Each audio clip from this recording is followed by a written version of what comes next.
It was early March 2004, and Dr. Eugene Malov was a man who had just received very good news. As the scientist headed from his home in Pembroke, New Hampshire, to his small publishing company located just 7 miles away in Concord, he looked out the window of his dark green Dodge Caravan minivan. The narrow local road that would take him to Route 3 and then north to the state's picturesque capital was hemmed in on both sides by a thick border of trees. No matter how many times Eugene made this drive, he was always struck by the natural beauty that surrounded him. And now, as he looked at the postcard perfection of the New Hampshire mountains, forests, and rushing streams, he suddenly felt hopeful that the research he was doing would help preserve the beauty of this environment for generations to come. If his 2 children and his brand new first grandchild were going to enjoy the cool summers and clean air that he'd grown up with, then the United States and the world had to find a power source that was cleaner, cheaper, and safer than burning natural gas or fossil fuels. And Eugene, along with a small handful of other scientists, was absolutely positive that he already knew what that power source was: cold fusion. Also known as low-level nuclear reaction, cold fusion is a revolutionary way to create unlimited energy by forcing a nuclear reaction to take place at room temperature and under normal pressure. It's actually the same kind of reaction that triggers the energy released by the explosion of an atomic bomb. The very good news that Eugene had read that morning was in an email from a high-profile science writer saying that the U.S. Department of Energy had finally agreed to review all the research and evidence supporting cold fusion as a viable energy alternative that should be funded and studied at the government level. Although the upcoming review was not yet public knowledge, Eugene knew that the implications were potentially huge, because up to that point, cold fusion was mostly ridiculed as being a foolish idea straight out of a science fiction novel. But now, if the government stamped their approval on cold fusion, it would totally disrupt the world energy production industry. And more specifically, it would cost jobs and money for a lot of people who worked or invested in fossil fuels. The concept of cold fusion had first made public headlines back in 1989 when 2 electrochemists working at the University of Utah claimed to have discovered the chemical process that led to cold fusion. And for a while, it was the breakthrough in energy research that everyone, including Eugene, was buzzing about. But when no one else could replicate the scientists' results, it didn't take long before people began accusing the electrochemists of faking their results, that cold fusion was just a hoax. But over the years, after reviewing all the science and data, Eugene had gone from being a member of the mainstream cold fusion skeptics club to conducting his own experiments and research that convinced him that cold fusion was possible. In fact, as far as Eugene was concerned, cold fusion was not just a theory. It was a scientific certainty that would transform people's lives and save the planet from global warming.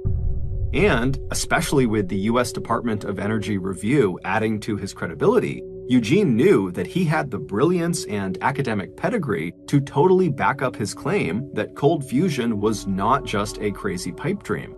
Back when he was just 23 years old, Eugene had earned both an undergraduate and advanced degree in aeronautical and astronautical engineering from the Massachusetts Institute of Technology in Cambridge, Massachusetts. This college, which is known more commonly by its acronym, MIT, is one of the top science universities in the world. 5 years later, he'd graduate from Harvard, another top-ranked university also located in Cambridge, Mass., with a doctorate in environmental health sciences.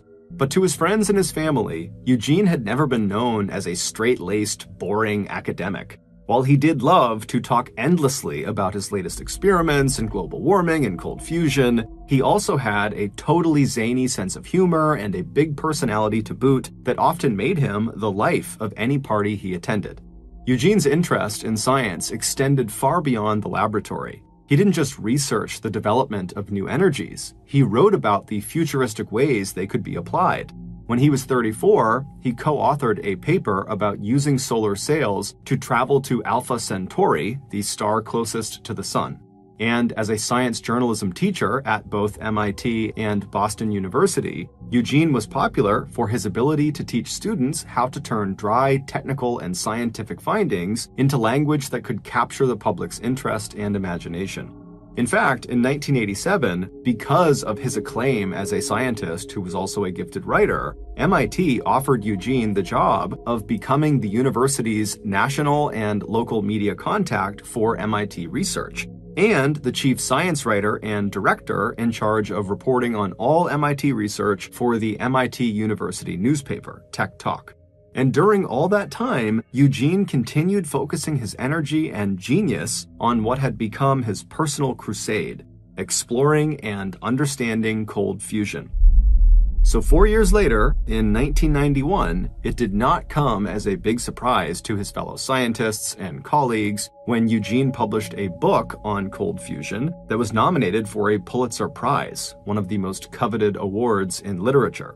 What did surprise the scientific community was Eugene's decision, also in 1991, to resign from his high-paying job at MIT and to accuse the prestigious university of deliberately hiding cold fusion data so it could protect its reputation and its funding for more conventional nuclear fusion research. After leaving MIT, Eugene totally embraced his new role as an outsider, a highly respected and credentialed scientist and writer who challenged his more traditional and mainstream colleagues to push the limits of invention and theory. He began working as a consultant to U.S. corporations and investment firms doing research and development in cold fusion. In late 1994, he founded his own magazine called Infinite Energy, and with the money from an anonymous donor, he also set up his own nonprofit organization called New Energy Foundation that built a laboratory for testing new technologies. In 1998, Eugene was the technical advisor for the Hollywood thriller The Saint that centers around the theft of a newly discovered formula for cold fusion. Now, in 2004, as Eugene drove along the beautiful New Hampshire country roads, he was known not only for his brilliance and unconventional career path, but for his outspoken and sometimes combative criticism of big oil and the mainstream energy science community. As Eugene turned right onto New Hampshire Route 3, the narrow highway that would take him the rest of the way to his office in Concord, he'd already decided on the headline for the article he'd be writing for the May-June issue of his magazine, Infinite Energy.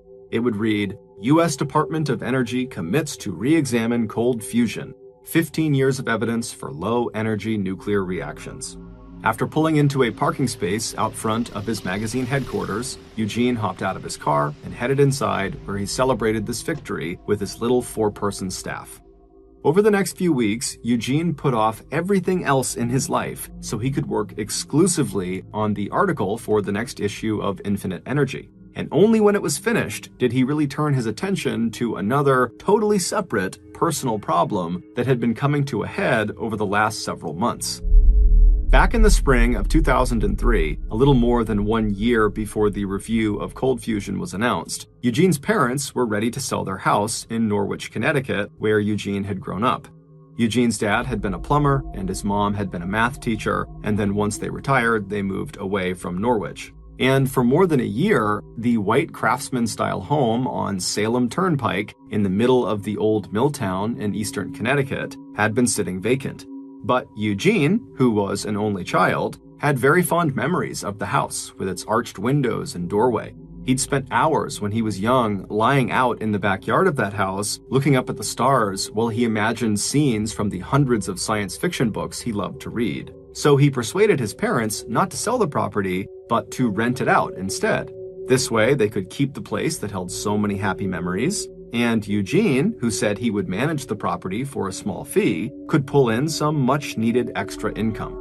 Ever since Eugene had left his high-paying job at MIT to focus on his magazine and foundation, money had become tight, especially in the last year when his fundraising efforts had fallen short and he'd been forced to shut down the research lab at Infinite Energy and lay off 3 of his lab technicians. Eugene had even gotten his own real estate license to help cover family expenses and keep his magazine afloat, but it still just wasn't really enough. And so this rental property opportunity was a lot more than just nostalgia. This was a big financial opportunity for Eugene and his wife of 34 years, Joanne. So in May of 2003, Eugene's first tenants at his family's home moved in, Patricia and Roy Anderson. And at first, everything was great. Then, in January and February of 2004, the couple missed paying their rent. As a licensed real estate broker, Eugene knew that he could have started eviction proceedings within 2 weeks of non-payment. But Eugene and his parents did not want to just kick the couple and their 26-year-old son off the property unless that was their absolute only option. But after months of sending the tenants dozens of legal notices that rent was due and never hearing a word back, the matter unfortunately went to mediation, which is when a neutral third party steps in and helps the two sides resolve their issues. Eugene and the tenants would eventually work out an agreement that gave the Andersons until mid-April 2004 to move out of the house. And, true to their word, the Andersons would leave on time, and they would move into a new apartment about 20 minutes away. But despite getting the property back, Eugene knew that it was not ready to be rented out again. Soon, he would have to get over there and make some repairs and do some lawn work and remove some belongings that the Andersons appeared to have just left behind. But for now, with the May-June issue of Infinite Energy finally out on the newsstands, Eugene, who had not had a day off in weeks, decided to take a little break from his responsibilities. So he and Joanne arranged to take a short vacation and go to Seattle, Washington to visit their newly born first grandchild. This flexibility was one of the things that Eugene had enjoyed the most since leaving MIT. He missed the big paycheck, but really, Eugene had never been much of a 9-to-5 company man. Still strong and in good shape, with receding but still thick dark hair, a graying beard, and glasses, Eugene threw himself into physical work and social get-togethers with the same energy that he brought to conducting cold fusion experiments in the basement of his New Hampshire home. His wife, Joanne, was just as outgoing and sociable as her husband, so they were both excited about seeing their daughter and son-in-law, meeting the new grandbaby, and exploring the largest city in the Pacific Northwest. And once there, everyone knew that Eugene would spend at least a few hours in various Seattle coffee shops chatting with environmentally conscious hipsters about global warming.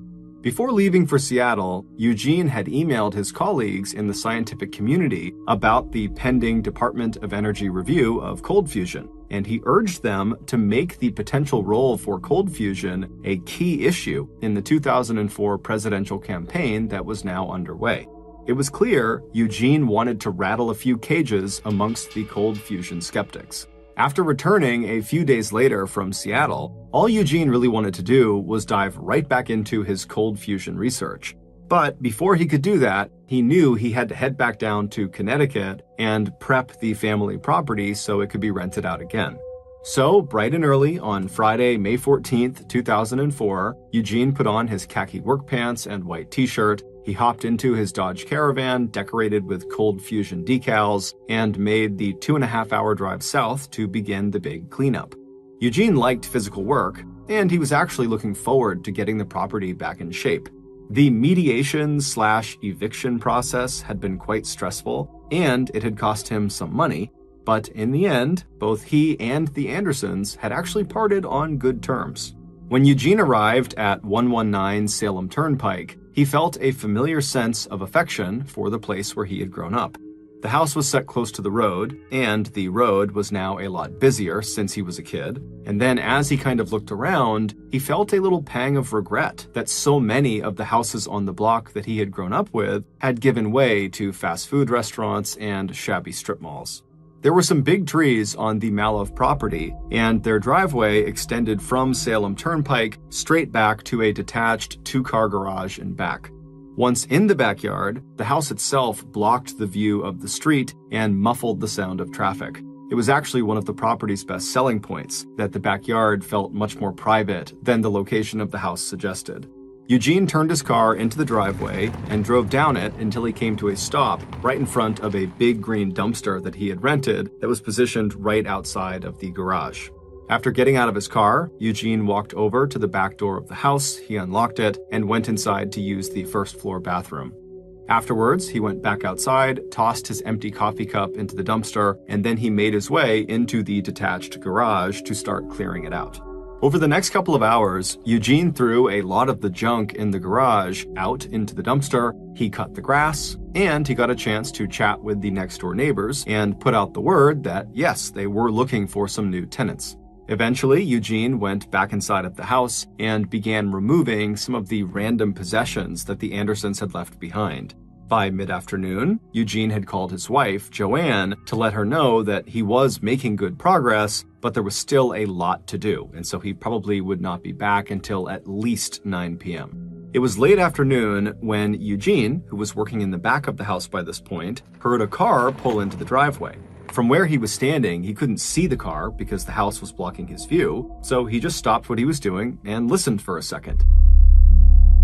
A second later, Eugene heard 2 car doors open and then slam shut in the driveway.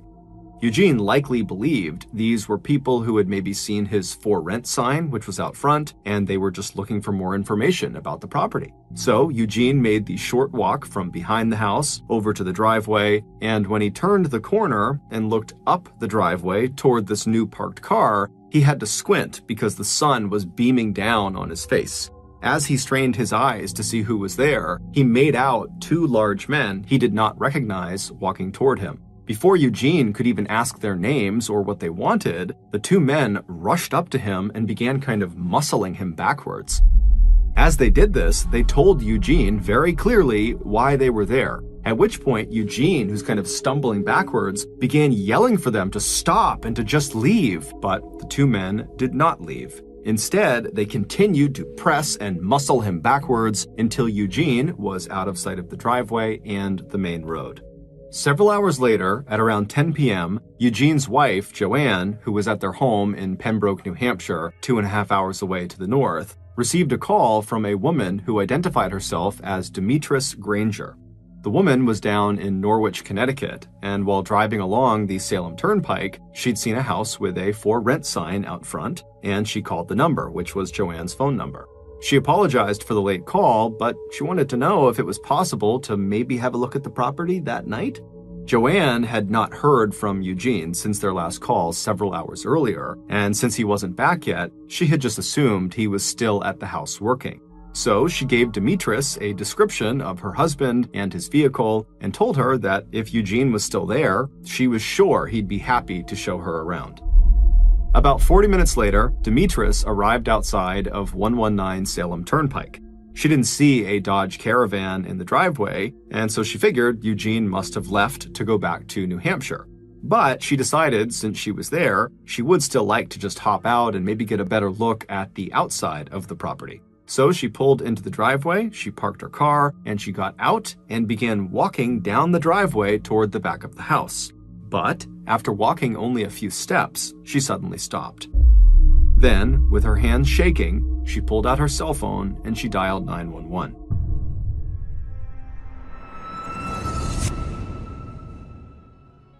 This podcast is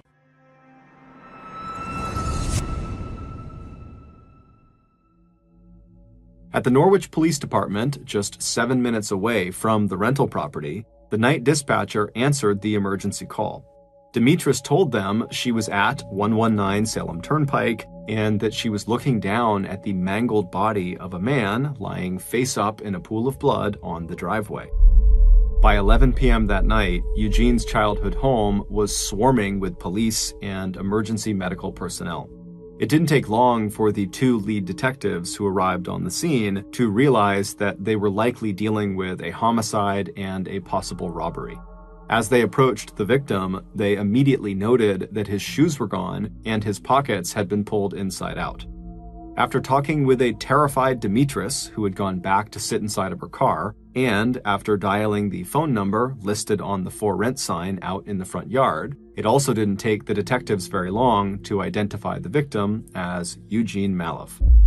Joanne Malov, almost speechless with shock, was able to tell detectives that her husband was in Norwich to clean up the family rental property. She told them that she had expected Eugene home in New Hampshire by now, but she had talked with him earlier in the afternoon by phone, and he had told her that there was just a lot of work to do and that he might be much later than he had thought. When police told her that his van was not in the driveway, Joanne suddenly spoke in a rush and said, "Well, are you sure the body is his? Maybe he already left, and the person you're telling me that's dead, maybe that's not him." But, as gently as they could, the detectives on the phone told Joanne that the man they had found definitely matched her husband's description. Then, the Norwich police called the Pembroke, New Hampshire police and asked them to send an officer over to the Malov house to check on Joanne and to gather any information they could about her husband's activities that day. The Norwich police also put out a be on the lookout, or BOLO, alert for Eugene's car with its distinctive decals and vanity license plate. The crime scene itself was a mess, in part because the yard and driveway were covered with fresh grass clippings as well as litter and debris from the ongoing cleanout of the property. Based on everything they saw, the theory the police came up with was that Eugene had been the victim of a robbery and that after killing him, his attacker had taken Eugene's watch and wallet, removed his shoes, and then fled in Eugene's van.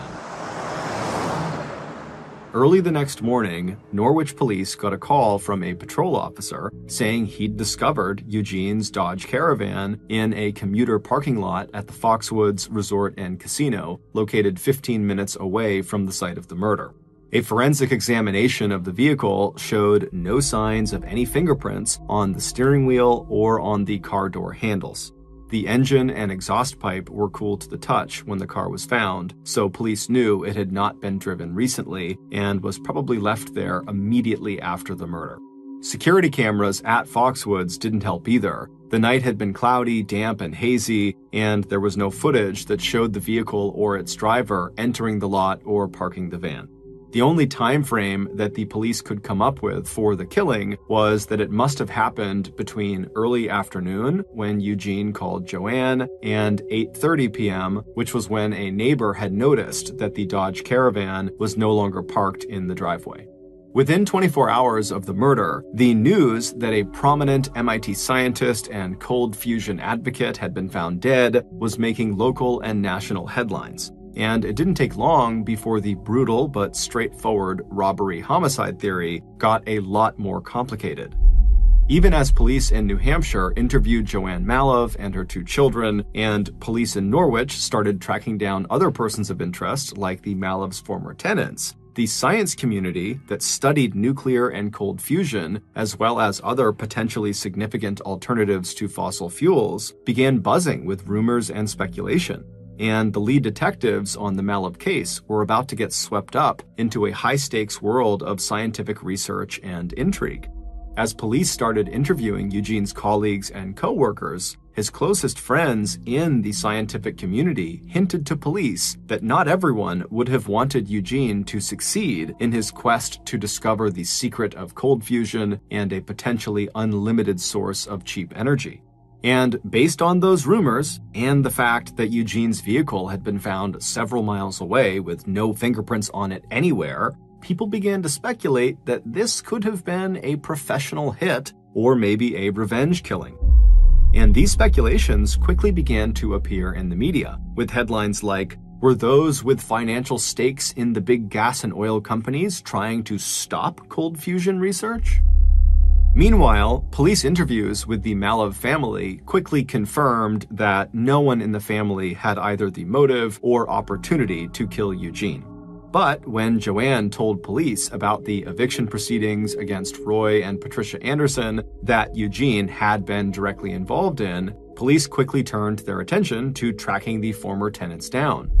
Almost immediately, they got a tip from a neighbor who had been friendly with the Andersons that led police to the Andersons' 26-year-old son, Chad Schaefer, who had lived in the house on 119 Salem Turnpike with his parents.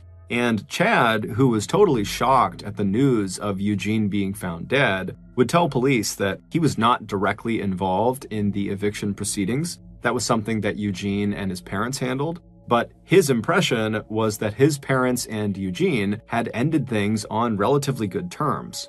When asked, Chad told police that he had been at his apartment with his girlfriend and newborn baby on the day of the murder.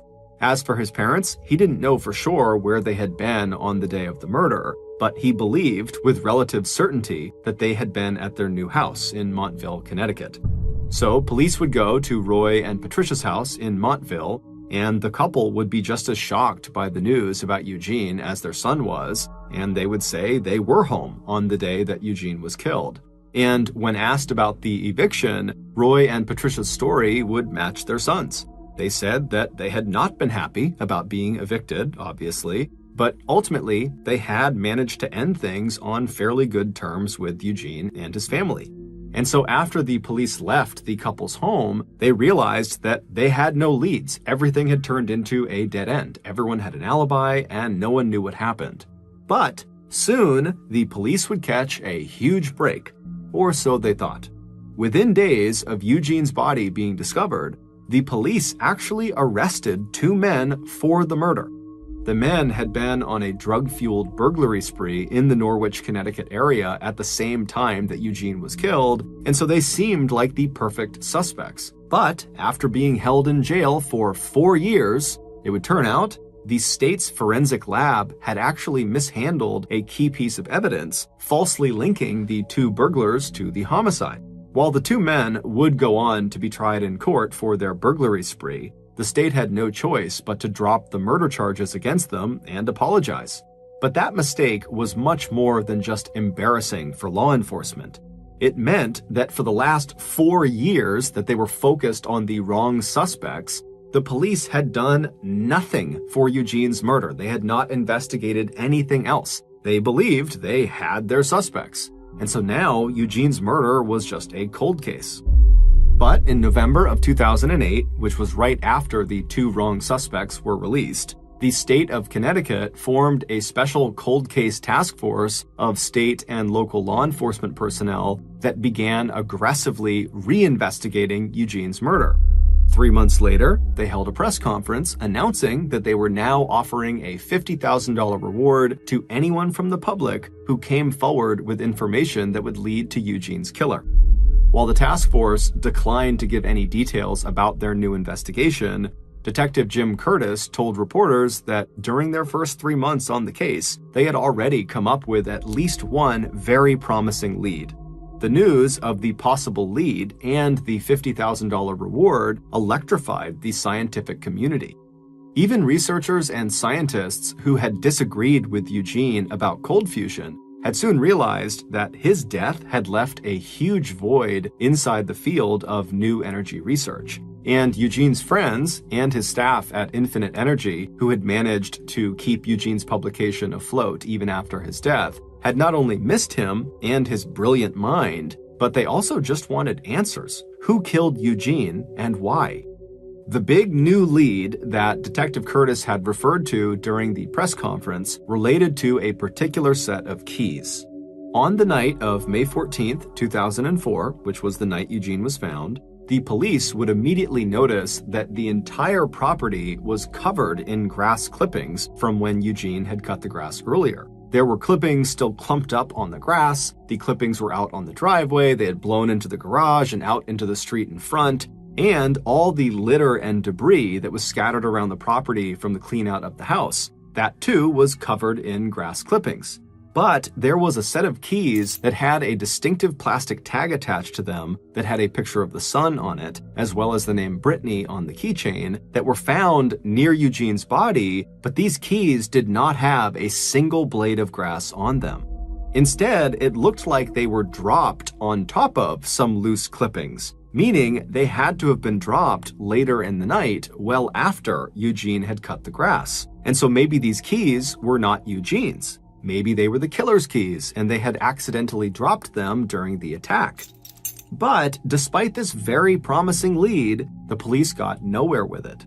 Then, roughly 1 year later, in May 2009, a mother of 3 young children, enticed by the $50,000 reward, walked into the Norwich Police Department and announced that she had information about the Eugene Mallove case. The story she would tell police would not only lead them to discover who owned those distinctive keys, But also, her story would completely break the murder case wide open, and it would turn out Eugene's murder had nothing to do with cold fusion. Based on what this woman said and the subsequent police investigation, here is a reconstruction of what really happened to Eugene Malov on the evening of May 14th, 2004. On the morning of May 14th, 2004, Eugene packed his dark green Dodge Caravan with folded up moving boxes and bags of rags and cleaning supplies, and then he headed south from his home in Pembroke, New Hampshire, to his childhood home 2.5 hours south in Norwich, Connecticut. He wished now that he had made more in-person visits to the property since renting it out a year ago to the Andersons, because not only had the Anderson family stopped paying rent, but they had also stopped treating the property with any respect. When they finally moved out after the mediation and the eviction, the place had become a total eyesore in the neighborhood.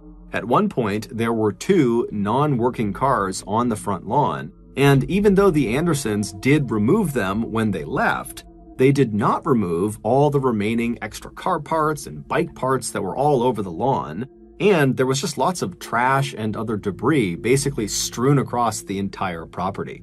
And to top it all off, Eugene would learn that the Andersons had been subletting out the basement of the house to help pay their $1,000 a month rent, which had resulted in a steady stream of kind of sketchy people coming in and out of the house that also did not treat the property with respect.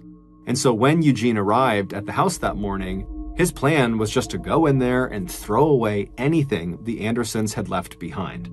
After parking in the driveway in front of the dumpster, Eugene took a quick bathroom break inside of the house before going back outside into the garage to start throwing away whatever was inside of there.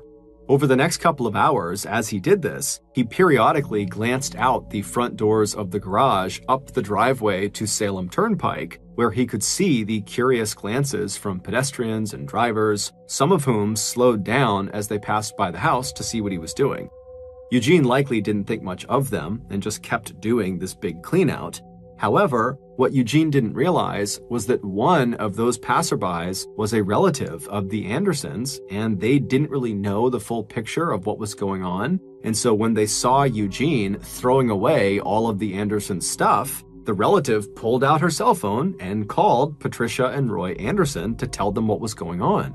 A few minutes later, as Eugene was peacefully going about his work, across town at an apartment on Chestnut Street, Patricia and Roy's son, 26-year-old Chad Schaefer, and his 24-year-old girlfriend, Candace, heard Chad's phone ringing. He picked it up, but before he could even say hello, he heard his mother's angry voice.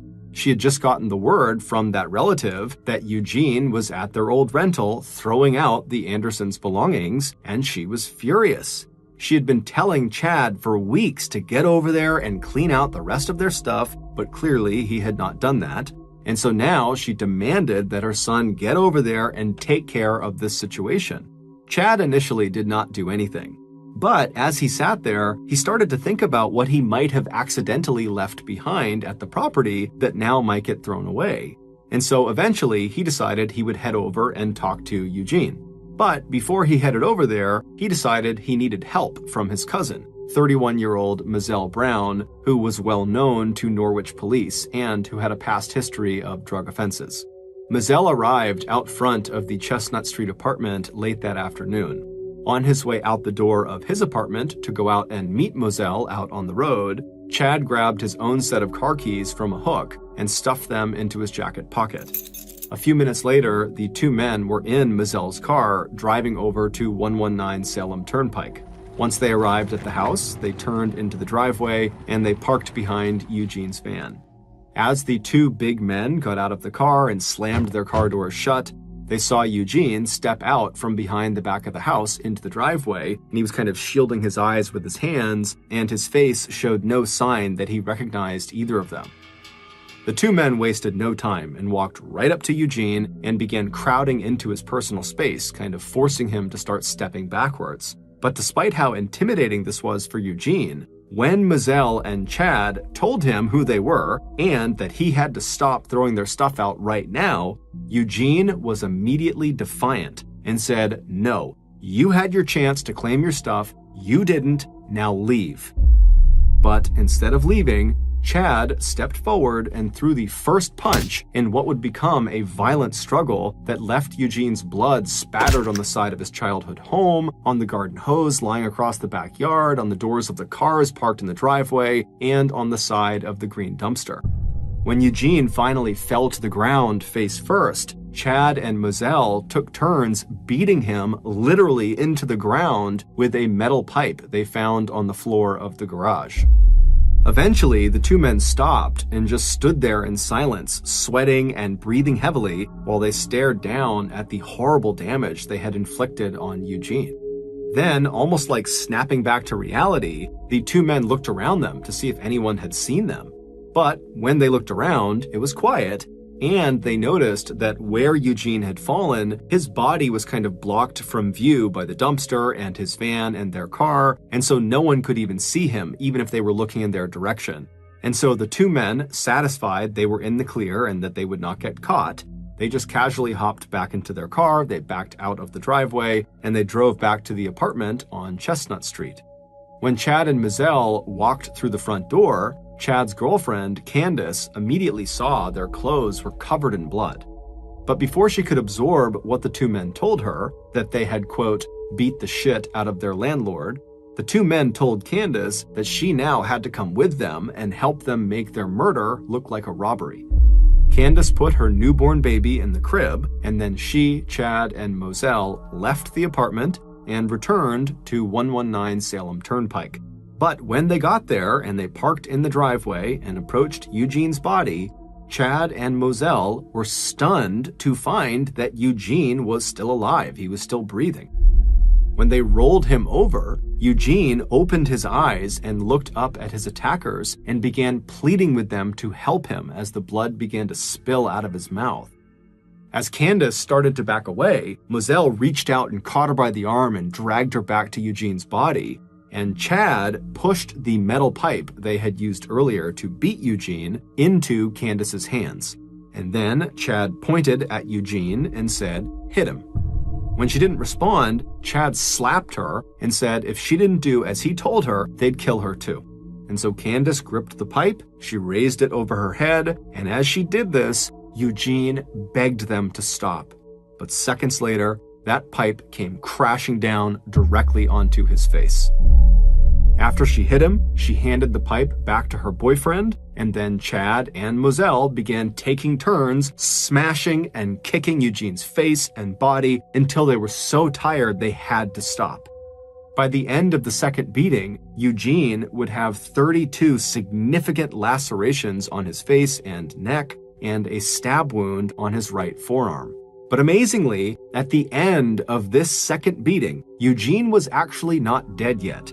And so with no more energy to use the metal pipe or to kick him, Moselle Brown, who was a very big guy, just stepped directly onto the front of Eugene's throat and shifted all of his weight to that foot and began digging it into his neck. He would stand there grinding his foot left and right into the scientist's throat, breaking bone and cartilage until finally Eugene stopped squirming and died. After Moselle climbed off of Eugene's neck, the trio staged the scene to look like a robbery, taking Eugene's wallet, wedding band, watch, and digital camera. Then the men gave the keys to Eugene's van to Candace and told her to drive the van to the parking lot at Foxwoods Casino, where Chad's stepfather worked, and to make sure she wiped any of her fingerprints off of the car steering wheel and door handles. Later that night, after Chad and Moselle picked Candace up at Foxwoods, the three would go back to the Chestnut Street apartment. Before Moselle left, all three of them stripped off their bloody clothes, which Candace bundled into a laundry basket for washing later. Candace stuffed the items they had stolen from Eugene into a box that she shoved into the back of a closet and then later burned. When Norwich police arrived at the Chestnut Street apartment the day after the murder to question Chad about his possible involvement in Eugene's murder, Chad and Candace gave each other alibis, and Chad was highly cooperative, giving police the address of his mom and stepdad. It wouldn't be until later that day that Chad would realize he had dropped his car keys at the scene of the crime. Those were the distinctive keys with the plastic tag and the name Brittany on the keychain that the cold case task force had zeroed in on for not having grass clippings on them. The name Brittany was the name of Chad's daughter from an earlier relationship with an ex-girlfriend. In 2009, when billboards went up around Norwich advertising a $50,000 reward for any information that led to Eugene Malov's killer, Candace's good friend, Jill Sebastian, suddenly felt inclined to talk. So she was the woman who had gone into the Norwich police station and said she had information about the murder. It would turn out Jill had seen that bundle of bloody clothes at Candace's apartment around the time of the murder. Not only would Jill's boyfriend, Keyshawn Delavan, confirm Jill's story, but he also told police that he had personally heard Chad and Moselle boast about beating the Andersons' ex-landlord to death. The couple also told police that Chad and Moselle had been selling crack cocaine out of the Malov rental property, and that when they heard that Eugene was doing a cleanout, they started to worry that he might find some of those drugs in the garage. And so when they went over there, they really needed Eugene to stop. Once police brought Candace in for questioning and offered her a plea deal in exchange for her cooperation, Candace would identify the keys found at the crime scene as belonging to Chad. She also described Moselle's involvement as well as the role she herself had played in the murder. After being entered into the witness protection program along with Jill and Keyshawn, Candace agreed to testify against Chad and Moselle. In 2008, 4 years after Eugene's death, the Malov family house at 119 Salem Turnpike in Norwich, Connecticut, was torn to the ground.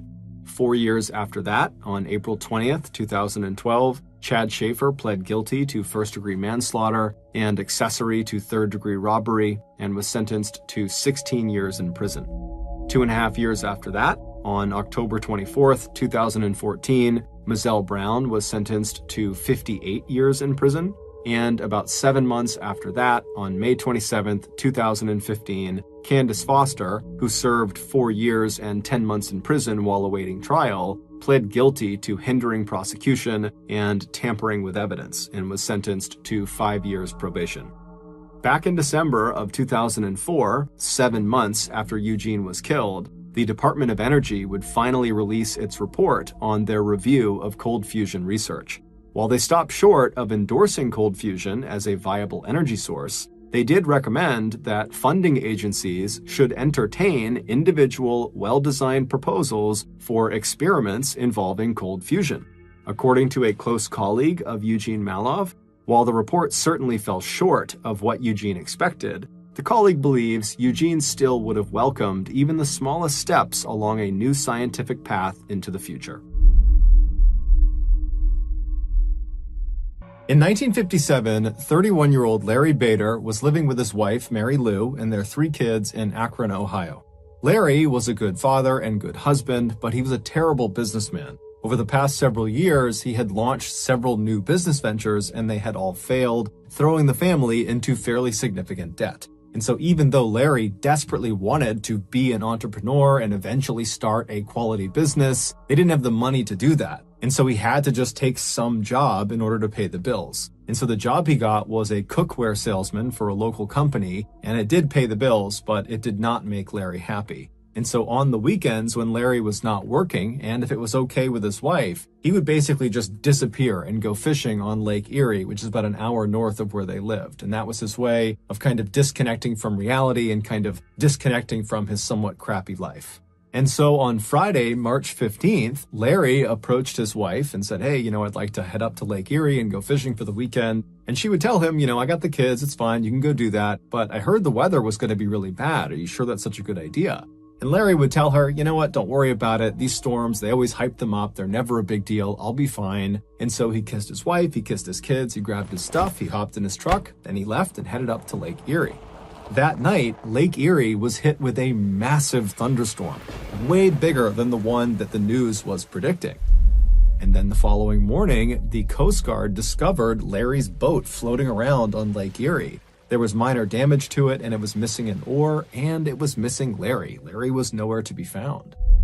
And so a search was launched for Larry, but he was never found, and he was eventually declared dead. And so even though the family did not have Larry's body, they would hold a funeral for him, and his wife was able to actually cash his life insurance policy, which was enough to pay for her and the kids.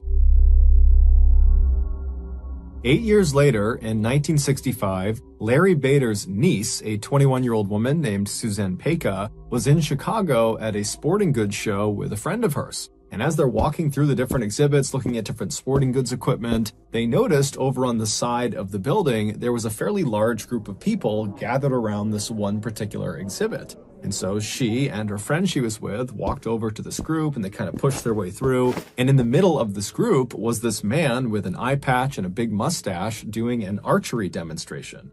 Basically, he was shooting arrows into a target about 30 feet away. And so Suzanne and her friend just kind of watched this guy for a couple of minutes, and very quickly they could see why he was attracting this big crowd, because he was just an incredible archer. He was hitting the bullseye over and over and over again.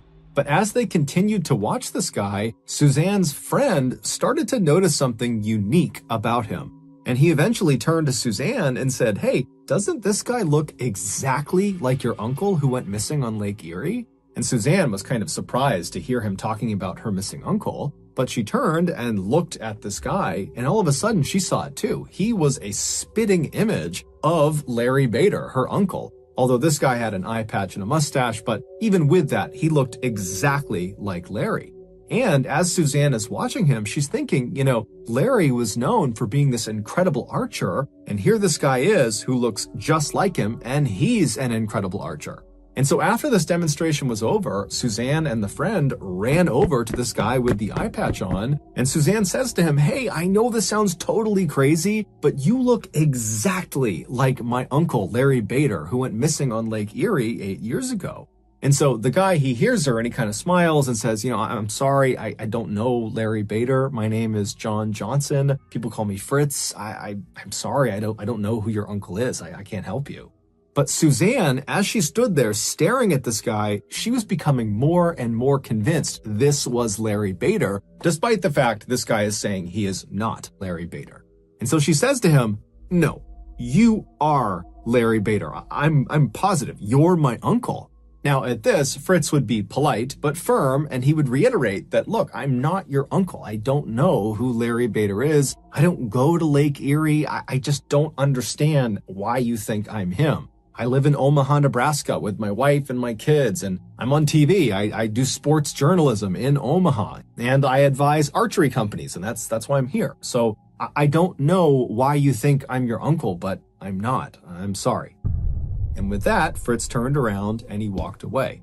And after this discussion, Suzanne and her friend were not remotely deterred from what Fritz was saying. They were completely convinced this was Larry Bader. And so they ran to a phone, and Suzanne called her two other uncles, so Larry Bader's brothers, and she explained how she met this guy that is the spitting image of their brother, and they immediately hopped on a flight that night and flew to Chicago. And the following morning, the two uncles, along with Suzanne and her friend, they went back to the sporting goods show. They went over to the archery exhibit, and sure enough, there was Fritz doing his archery demonstration. And as soon as there was a break, Suzanne, her friend, and now the two uncles, so Larry Bader's brothers, they walk over, and the two uncles, as soon as they see this guy, despite the eye patch, despite the mustache, they too would say, "This is our brother." And so they approached him and they said, "Look, I know you're saying you are not our brother. I don't know what's going on here, but you look exactly like our brother, and we have his military paperwork right here with fingerprints.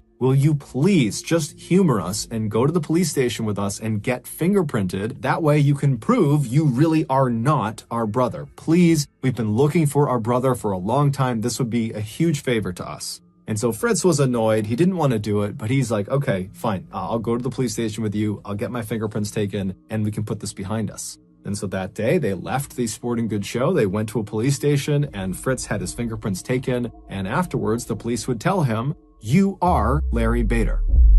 When Fritz heard this, he could not believe it. I mean, he literally did not believe he was Larry Bader. It wasn't like this revelation prompted new memories and suddenly he recalled it all. It was really the opposite. Fritz immediately is trying to rack his brain to figure out, is my whole life a lie? But there was nothing. All he had was a contiguous stretch of memories from when he was a very young child as Fritz Johnson all the way to the present. But we now know that the bulk of his memories are all not real. He was never a child as Fritz Johnson. He was Larry Bader, and then became Fritz Johnson only 8 years earlier. The timeline of what happened to Larry Bader is rough at best, but as far as we understand it, Fritz Johnson showed up in Omaha, Nebraska a couple of days or a couple of months after Larry Bader went missing on Lake Erie. And when Fritz showed up in Omaha, he just walked into a restaurant and asked for a job there, and he had provided documentation that showed he was in fact Fritz Johnson, and nobody thought anything of it. He was completely normal. There was nothing unusual about his behavior, and over time, Fritz just kind of thread himself into the Omaha community. I mean, he got married, he had a child, he adopted another child, he left his job as a bartender at a restaurant and eventually got this amazing job as a sports TV broadcaster for their local channel. I mean, he was like a minor celebrity in Omaha. Everybody recognized, oh, there's Fritz Johnson, he's on TV, hey Fritz, how you doing? I mean, he had a full-blown life. But as soon as the news broke that he was not Fritz Johnson, he was Larry Bader, right away, the TV station he worked for fired him. His second wife left him because in reality, he actually was still legally married to his first wife. And so his marriage to his second wife was never actually real to begin with. And so she leaves him. And then also, because Larry Bader was no longer dead, the insurance company that had paid out all that money to his first wife as part of his life insurance policy, they demanded that he repay them. And throughout all this drama of Fritz finding out he's Larry Bader, Fritz continued to say he was not Larry Bader, that this was all a big mistake. He just could not understand how this could have happened. None of it made sense. And so eventually a team of experts, doctors, psychologists, you name it, they came out to Omaha and they ran Fritz, aka Larry Bader, through a battery of tests over almost 2 weeks. And at the end of all their testing, they concluded that 1, Fritz definitely is Larry Bader. So there's no debate there. He is Larry Bader. And 2, he is almost certainly suffering from an extreme case of amnesia, which is memory loss. But the doctors and experts had no idea how he developed this case of amnesia. And of course, Fritz, he too had no idea how he developed this case of amnesia. And it's unlikely we'll ever get any more clarity on exactly what happened to Larry Bader / Fritz, because unfortunately, just 1 year after it was discovered Fritz was Larry Bader, Fritz would die. He had cancer in one of his eyes, and that was actually why he wore that eye patch, and the cancer had come back and it took his life. Today, his case is considered to be one of the most believable and baffling cases of amnesia on record.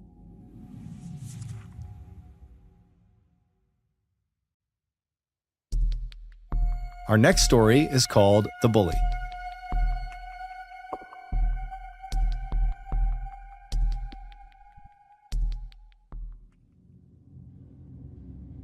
In 1949, 15-year-old problem child Ken Rex McElroy dropped out of school and moved to a tiny farming town called Skidmore, Missouri.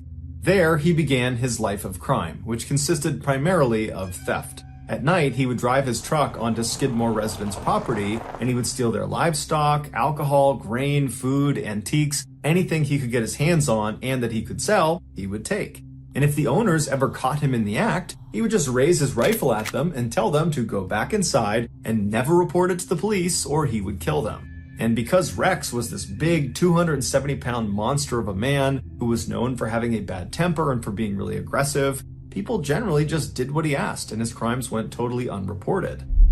In the rare instances that victims would report Rex's crimes to police, Rex would begin intimidating them and their family by staking out their houses at all hours of the night, or he would just walk directly up to these victims and he would say, "I will kill you if you testify against me."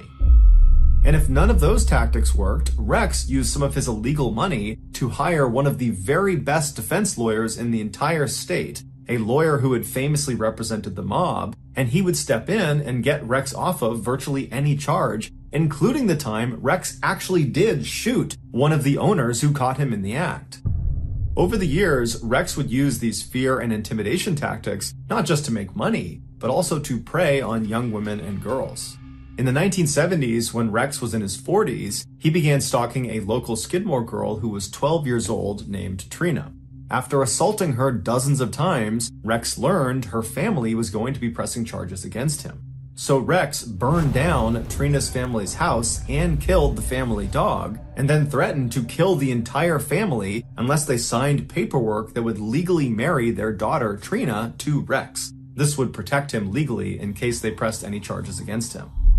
After the family finally relented and signed off on the marriage, Trina was forced to come live with Rex at his house, and within 2 years she became pregnant. After the birth of her child, she took her baby and tried to run away from Rex, and she ran back to her family's new house, and she was hiding there, but Rex tracked her down, he took her and their baby back, and then Rex proceeded to burn her family's house down again, and again killed their new family dog. By the end of the 1970s, Rex wasn't only just the most hated person in Skidmore, he was the most destructive person. He had hurt so many people in town, but it seemed like no one could do anything about it. It was like he was untouchable. Then, a single piece of candy changed everything. In 1980, one of Rex's children was at a local grocery store in Skidmore when they were caught stealing a piece of candy. When the shopkeeper asked the child to put the candy back, they refused, and it caused this huge fight, and before long, Rex has found out about this huge fight, and Rex, instead of being upset with his child for stealing, he becomes enraged that the shopkeeper had the audacity to accuse his child of a crime. And so Rex began stalking the owner of the store, a 70-year-old man named Bo, along with the rest of Bo's family. At all hours of the night, Rex would just show up in front of their house with a gun slung across his lap, and he would fire shots into the air, and then during the day, he would walk right up to Bo and he would tell him, "I'm going to kill you." And so Bo and his family knew it was only a matter of time before Rex did become violent, and they were right. In July of that year, Rex showed up at Bo's grocery store with a shotgun in hand, and Bo, who was in the back of the shop loading groceries through the back door, he turns around and he sees Rex walking up to him. They have this heated confrontation where at some point Rex just raises his shotgun and he fires a shot into Bo's neck. Bo was gravely wounded, but he would survive, and Rex would actually get arrested and would be charged with attempted murder. And it seemed like, for once, maybe Rex was actually going to get what was coming to him. But he didn't. The attempted murder charge was lowered to just assault, and he was given 2 years in prison, but he would only serve 1 day in jail before being released on bond. And as soon as he was out on bond, he went right to his house and he got his rifle that had a bayonet attached at the end of it, and he went right to the tavern in the middle of Skidmore, and he began telling anybody who would listen that he planned to finish the job. i.e., he was going to kill Bo, and he described in very graphic detail how he planned to do it, which involved this rifle and this bayonet. Patrons that were at the tavern that saw Rex and heard these claims, they were scared for Bo, and so they left the tavern and they told city leaders about these threats. And so city leaders at this point, they've had enough of Rex, and they decide they're going to host this secret meeting that will not include Rex the following morning. So the next morning comes around, and all these angry residents, they come to this meeting and they begin discussing, how are we going to handle Rex? We can't use police. We can't use politicians. Nothing can be done. So what are we going to do? How are we going to put an end to his reign of terror? And after a while, they came up with a plan. And after the meeting was done, everybody left the town hall, they got their guns, and they made their way over to the tavern where Rex was seen earlier that morning. About 40 of these armed men surrounded the outside of this tavern, and once they were all in place, another smaller group of men that were all armed walked inside the tavern, and they saw Rex sitting at the bar with Trina sitting right next to him. And so these men, they walk up right behind Rex, uncomfortably close, right behind him, and they just stand there with their guns looking at him. And at some point, Rex turns around and sees them, and he's about to lash out and start fighting them, but he realizes he's totally outnumbered, and these men that are standing all around him, they look like they mean business. And so he stands up, he grabs Trina, and he brushes past them, trying to act tough, and he walks out of the tavern. When he gets outside, he's taken aback at this additional group of armed men, which is much larger, who are all standing there just looking in at him. And so Rex at this point becomes visibly frightened, but he grabs Trina and he calmly walks out to his truck, which is parked a little ways out in front of the tavern. He gets in the driver's side, she hops in the passenger side, and Rex lights a cigarette up. He turns on his truck and he's about to try to drive away when a gunshot rings out, and Rex immediately slumps forward onto his wheel. One of the Skidmore residents runs up to the truck, they open up the passenger side, and they grab Trina, who was unhurt, pulled her out, and rushed her to safety. Once she was clear, the other residents with their guns just moved in on the truck, and for 20 seconds they opened fire on Rex. And after the shooting was over, nobody called an ambulance. Everyone just stood there and watched as the town bully died. In all, there were 46 witnesses that were there when Rex was murdered, but they all said they had either not seen the shooting or they didn't know who the shooter was. And despite a lengthy federal investigation, none of the witnesses ever changed their stories. And so as a result, no one was ever charged with Rex's murder. Years later, a Skidmore resident, when asked what happened here, they just said that man needed a killing. The next and final story is called One in a...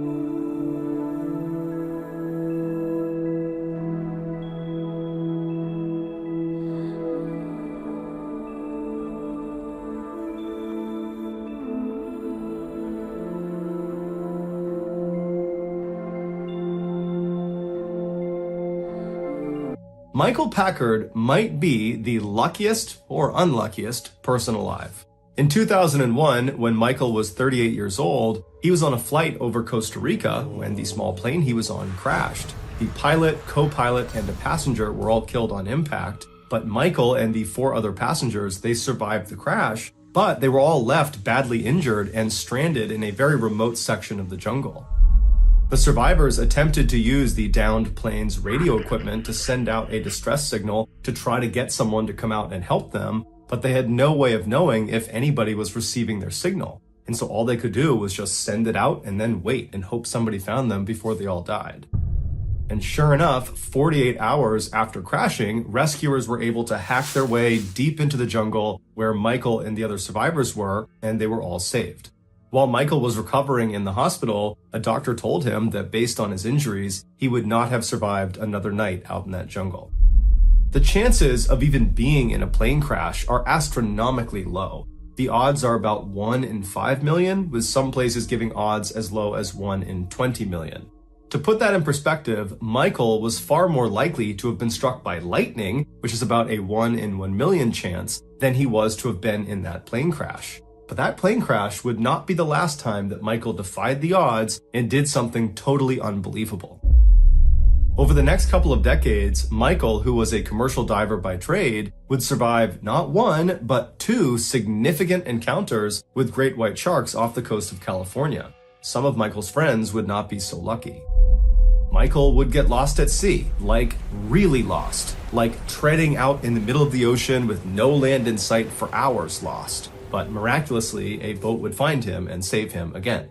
And Michael would discover the body of a long-time missing person hidden underneath the water about 60 feet down off the coast of Massachusetts. But of all the improbable exploits of Michael's life, none is more unbelievable than what happened to him in 2021, which experts are saying he had about a 1 in 1 trillion chance of experiencing.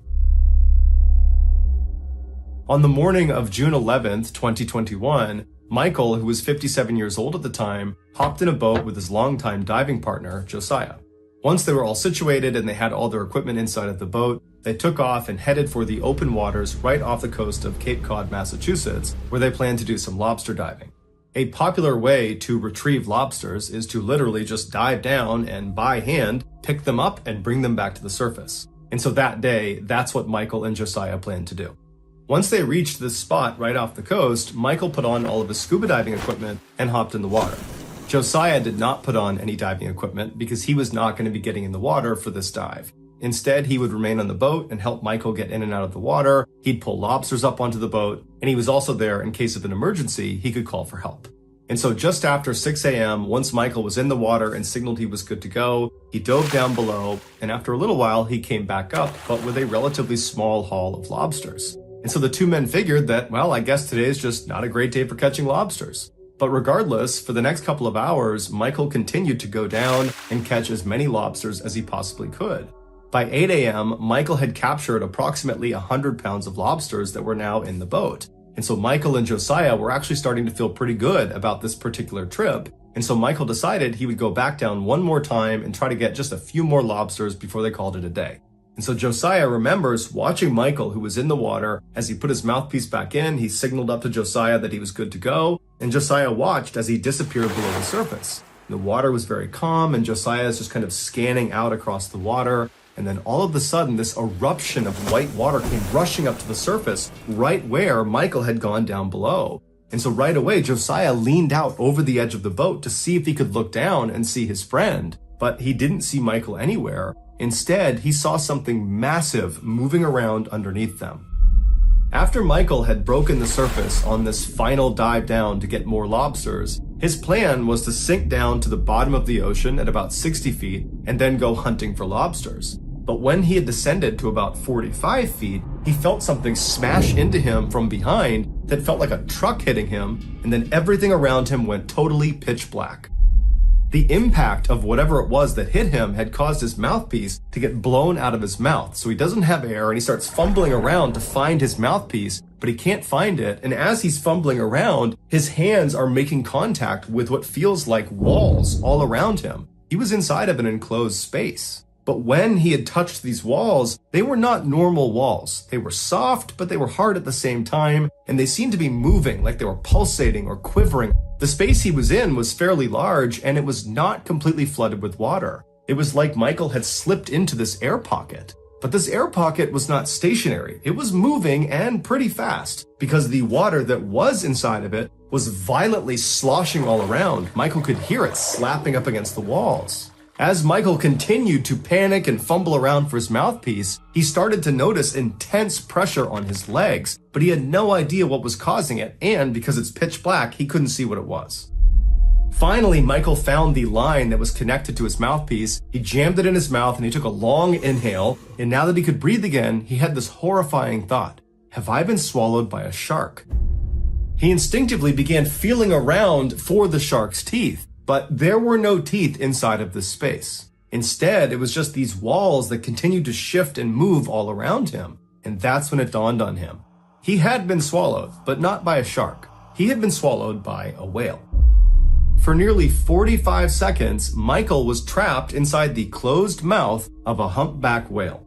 Despite their enormous size, they can be up to 60 feet long and weigh up to 70,000 pounds, they only eat small fish. So when this particular whale realized Michael was not a tiny fish, it began violently swinging its head side to side to try to dislodge Michael, and that caused that eruption of white water to go to the surface that Josiah saw. And after a few good shakes, Michael was spat out of this whale's mouth. Michael remembers suddenly being in the open water with enough light coming down that he could see around him. The water was very turbulent and churning, and he recalled as he made his way to the surface, looking straight down and seeing the tail fin of this enormous whale swimming away from him. Michael made his way to the surface and he flagged down Josiah, who boated over to him. He pulled him back into the boat, and Michael, who was totally traumatized by what happened, could only say to Josiah that he was inside of it and that it tried to eat him.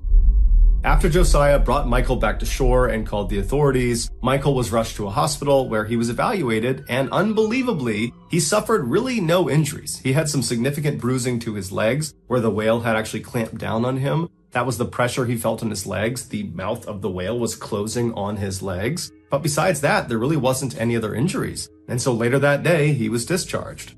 It's believed the whale was a juvenile that had been seen in the area that was about 30 to 35 feet long, and that had just accidentally scooped Michael up. The whale was certainly not trying to hurt Michael. Whales, especially humpback whales, are not in the business of hurting people. But in this exchange with Michael, Michael could have very easily died. He could have drowned or suffocated inside the mouth of this whale, or he could have just died from blunt force trauma. But luckily he didn't. Despite how terrifying this incident sounds, Michael was incredibly casual in all of his interviews about this. He just kind of acted like, these things kind of happen, whales come out of nowhere, they just scoop you up, it happens. And he would tell the incredulous reporters who just could not believe this guy was real, that as soon as he was better, he was getting back in the water and going lobster diving.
Thank you for listening to the MrBallen Podcast. If you got something out of this episode and you haven't done this already, please ask the Amazon Music follow button for a bite of their sandwich, and after they say yes, proceed to jam the biggest bite possible into your mouth.